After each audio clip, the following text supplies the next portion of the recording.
Saviez-vous que vous avez plus en commun avec nos ancêtres préhistoriques que vous ne l'imaginez et que beaucoup de ce que vous pensez savoir sur eux est en fait faux? Préparez-vous, car aujourd'hui, nous allons déconstruire 10 mythes sur la préhistoire et révéler des faits qui vont vous surprendre. C'est parti pour un voyage dans le temps. Commençons par une idée reçue tenace, l'espérance de vie. On imagine souvent les hommes préhistoriques mourant très jeunes. Et c'est en partie vrai pour le Paléolithique, où la mortalité infantile était énorme et où atteindre 30 ans était déjà un exploit. Mais attention, cela ne veut pas dire que tout le monde mourait à 30 ans. C'était une moyenne très basse à cause des nombreux dangers. Ceux qui survivaient à l'enfance et aux accidents de chasse pouvaient tout à fait atteindre 40, 50, voire 60 ans. Ils n'étaient pas tous des jeunes éphémères. Il y avait des anciens, des sages, porteurs de la mémoire et du savoir du groupe. Imaginez ces visages burinés par le temps, racontant des histoires autour du feu. La vieillesse n'est pas une invention moderne, elle était simplement plus difficile à atteindre. Maintenant, où vivait-il? L'image classique, c'est l'homme des cavernes, bien au fond, à l'abri de tout.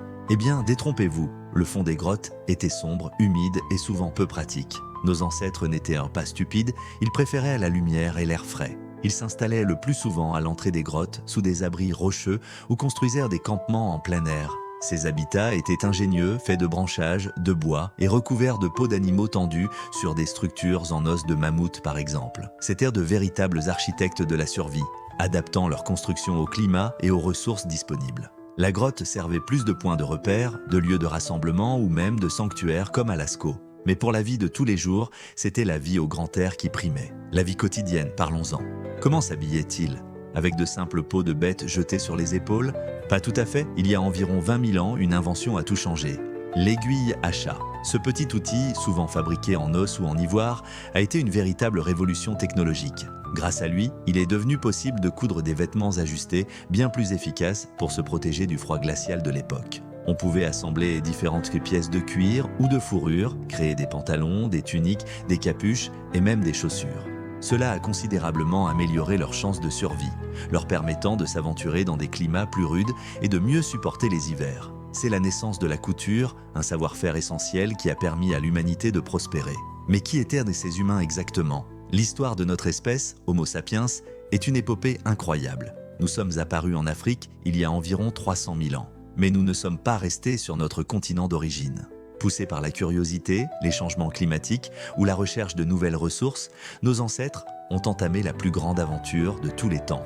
La conquête du monde, vague après vague, de petits groupes ont quitté l'Afrique, traversant des déserts, des montagnes et des océans pour peupler progressivement tous les continents. C'est une odyssée qui a duré des dizaines de milliers d'années, une preuve de notre incroyable capacité d'adaptation. Chaque personne sur Terre aujourd'hui est la descendante de ces courageux voyageurs africains. Souvent, on imagine la préhistoire comme un monde brutal régi par la loi du plus fort. Pourtant, les découvertes archéologiques nous racontent une histoire bien plus nuancée, une histoire d'empathie.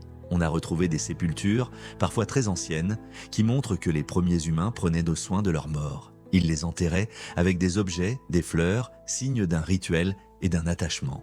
Plus touchant encore, on a découvert des squelettes d'individus, y compris chez les Néandertaliens, qui avaient survécu pendant des années avec des handicaps sévères, des fractures graves, des maladies invalidantes ou même sans dents pour mâcher. Ces personnes n'auraient jamais pu survivre seules. Cela prouve que le groupe prenait soin de ses membres les plus faibles, qu'il y avait une forme de solidarité et de compassion. La bienveillance n'est pas née avec la civilisation, elle est profondément ancrée en nous. Cette solidarité était vitale car la vie était un mouvement perpétuel.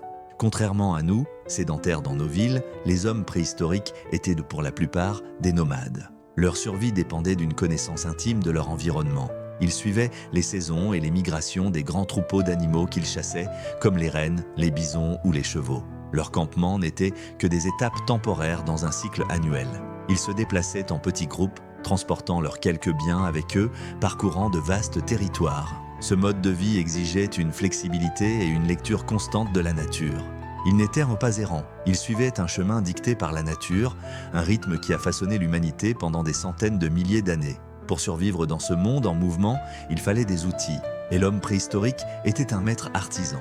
L'outil emblématique, c'est bien sûr l'outil en pierre taillée. Silex, quartzite, obsidienne, il savait en choisir les bonnes roches et les façonner avec une précision incroyable.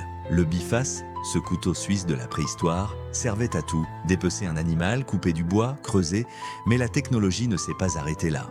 Ils ont développé des lames de plus en plus fines, des grattoirs pour travailler les peaux, des burins pour graver l'os. Ces outils n'étaient pas juste des cailloux taillés au hasard, mais le fruit d'un savoir-faire complexe, transmis de génération en génération. C'est cette maîtrise technologique qui leur a donné un avantage décisif pour chasser, se défendre et prospérer. La préhistoire, ce n'est pas que la survie, c'est aussi l'émergence de la culture et de l'esthétique. Vous pensez que les piercings et les bijoux sont une mode récente? Pas du tout.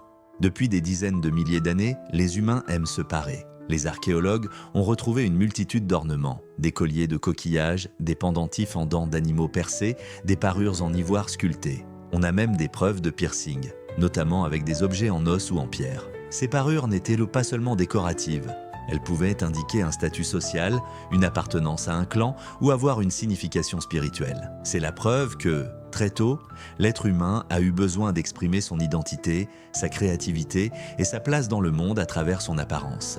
L'une des plus grandes révélations de ces dernières années vient de la génétique. Pendant longtemps, on a vu l'homme de Néandertal comme un cousin un peu rustre qui a disparu, remplacé par nous, les Homo sapiens.